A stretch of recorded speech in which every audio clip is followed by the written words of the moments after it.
about to see the second of 3 films which have been made to help us size up our enemy, Japan.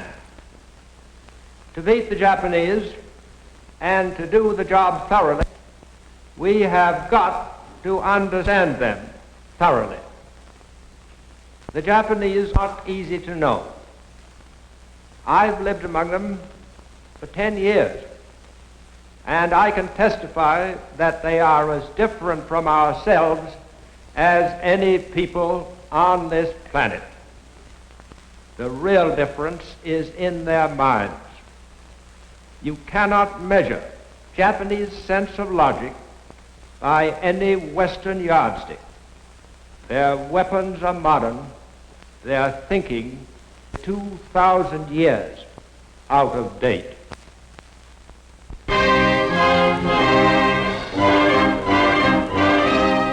To the 70 million people of Japan, Hirohito, their emperor, is a god, through direct descent from the great sun goddess Amaterasu. They believe that he personally owns Japan, its land, its resources, and even themselves. And they believe that it is the right and destiny of Japan's emperors to rule the whole world. To bring about the fulfillment of this destiny and to destroy all nations and peoples which stand in the way of its fulfillment is the sacred duty of Japan's army and navy. The army of Japan is a well-trained, sternly disciplined force of fanatics steeled to reckless courage by a primitive moral code which assures to every man who dies in battle an immortal life among the Shinto gods.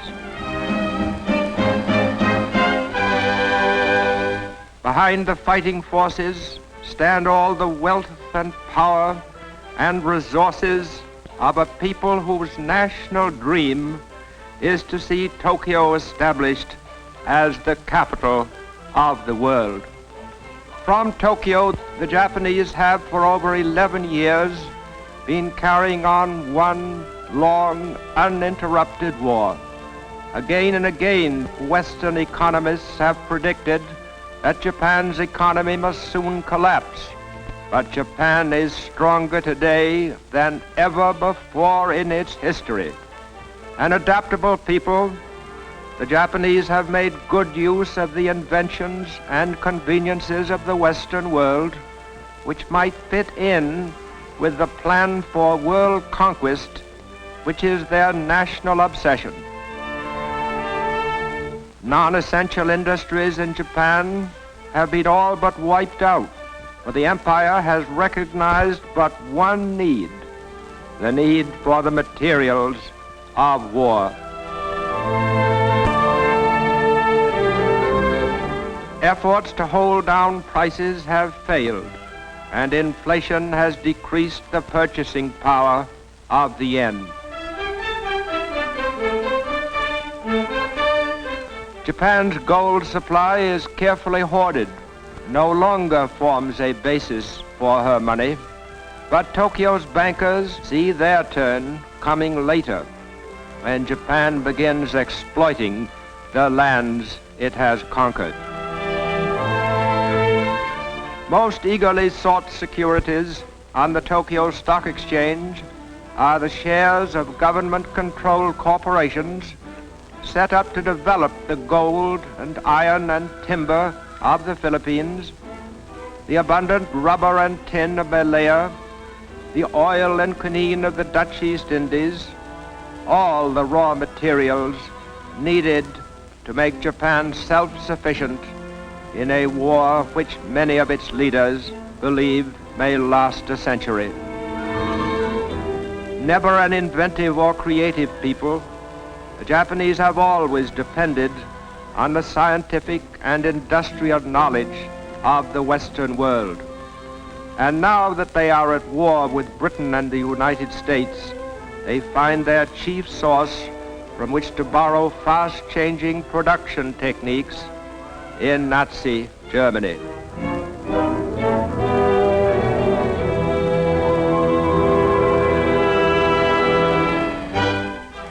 In the theaters of Japan, Nazi methods of propaganda are also copied to good effect.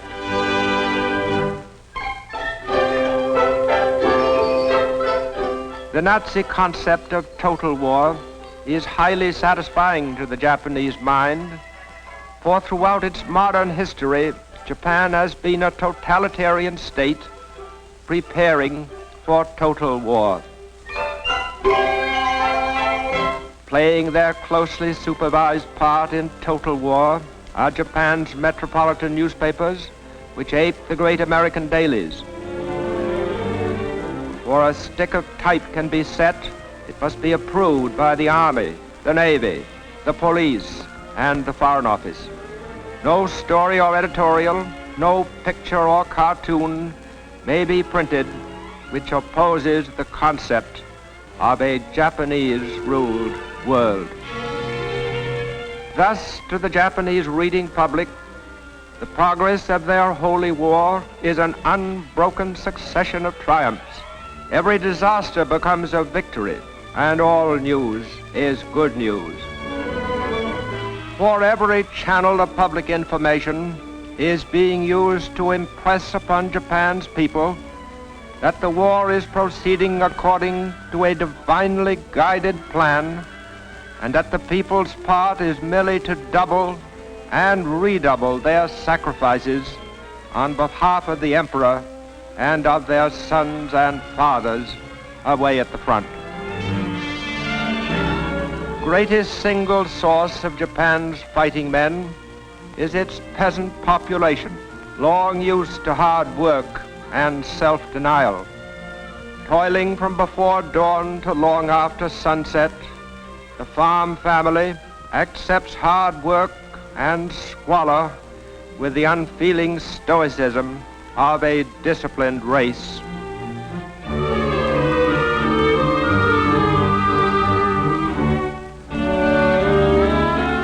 Homes are crudely built with a framework of wooden beams and walls of mud and chopped straw. In these huts, Japan's peasants have for generations raised sons to fight for their emperor. There are few luxury crops in Japan today. Practically everything has been replaced by crops which give the greatest nourishment. All grain and rice belong to the state. The whole crop is bought by the government at a price just high enough to keep the peasant alive and working.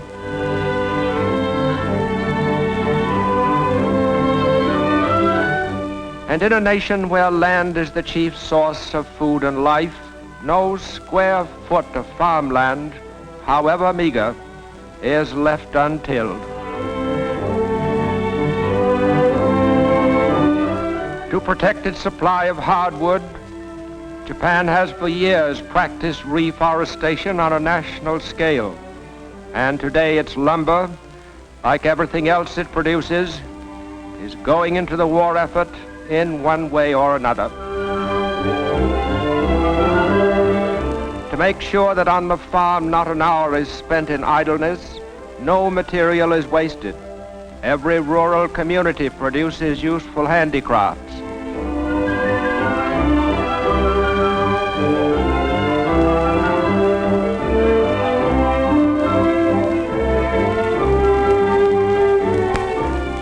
In the towns and villages, home industry is also the rule, and in these homes lies much of Japan's industrial strength.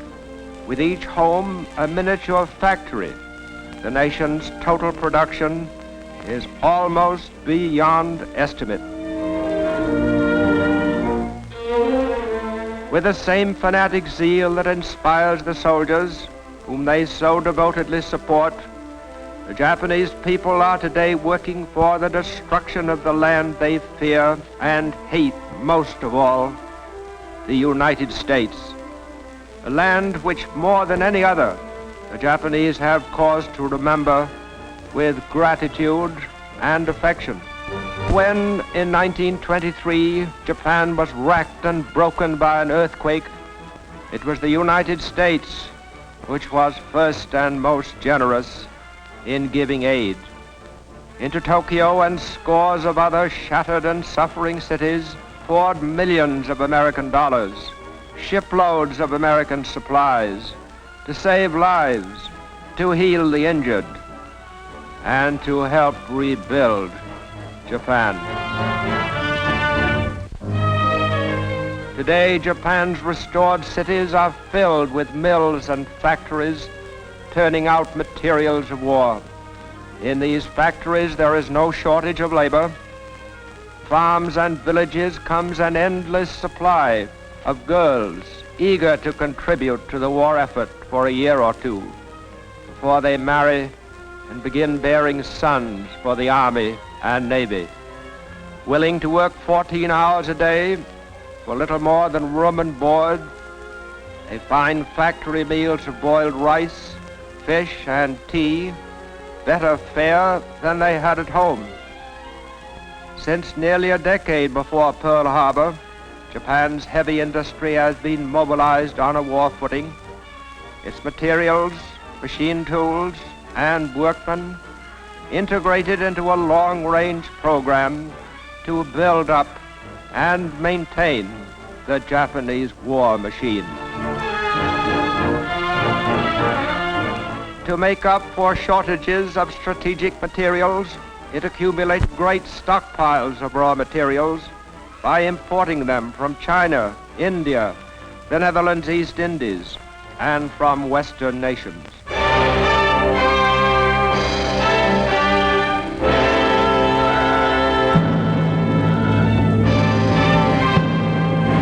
Japan's state religion is Shintoism, which teaches that Japan is a heavenly land, protected by their gods, who have even taken the form of a divine wind, which scattered and confounded enemy fleets. Shinto gods exist in rocks, trees, and rivers, and even the souls of men who have died for their emperor are worshipped as minor gods.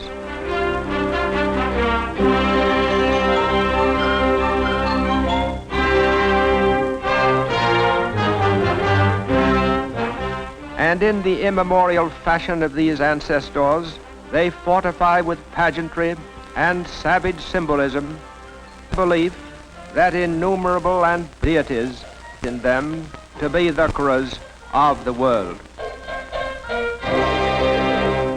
Early in life, Japanese school children learn to feel the proper reverence for national heroes, for by implanting such devotion, the empire is assured of a youth imbued with fanatical courage and militarist ideals.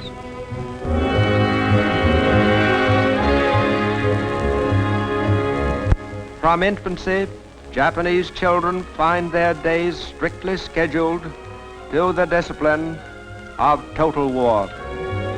In physical culture groups, they harden their bodies and learn the obedience to orders which will make them good warriors in later life.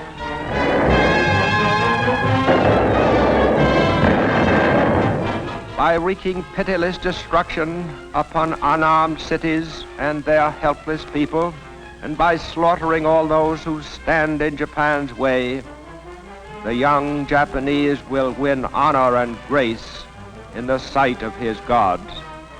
For they have decreed that it is Japan's destiny to achieve mastery over the whole world, to bring to all peoples the blessings of the samurai code.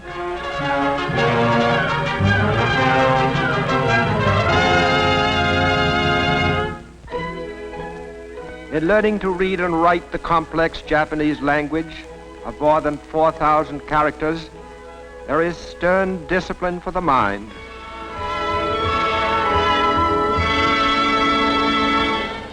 Never are they allowed to forget that the way of Japan is the way of the warrior, and that modern weapons of war are as glorious as the samurai swords with which their ancestors won honor and immortality.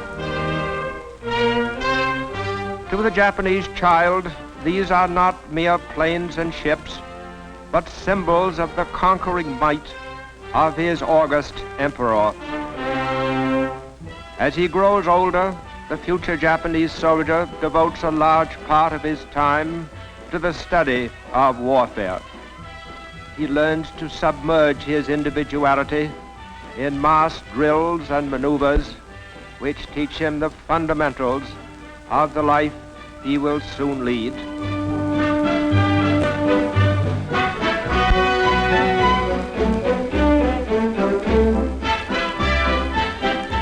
He is taught how to handle a rifle under a drill master who is both able and severe. He is trained so that handling a gun becomes second nature to him in preparation for the time when he will be a full-fledged soldier ready to die for his emperor. Anticipating worldwide expansion, Japan has for years maintained a school of military government and colonial administration, where picked young Japanese learn the approved attitude and method of ruling conquered people in a conquered territory.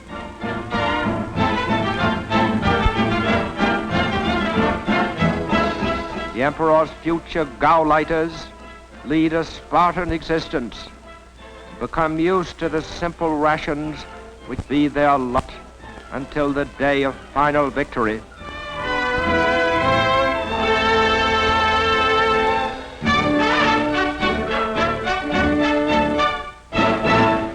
At 17, every Japanese becomes automatically eligible for military service, and on his induction into the army, his years of military training and ingrained discipline begin to serve the nation.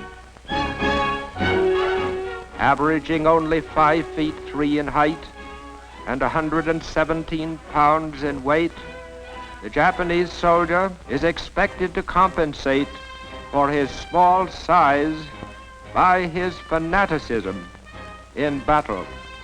Under the eyes of an elite corps of officers, the new soldier spends nearly 2 years learning how to take care of himself.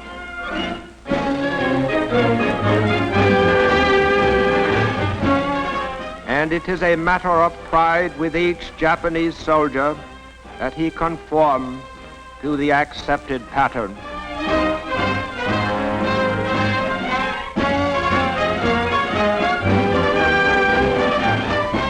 He is taught that the greater the odds are against him, the more glorious will be his death.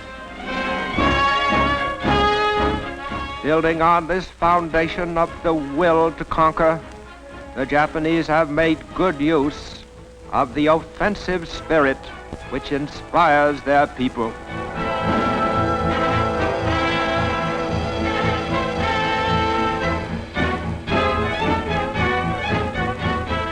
Today, they believe themselves well on the way to realizing their imperial dream, the dream of uniting all mankind into one worldwide household with Japan at its head.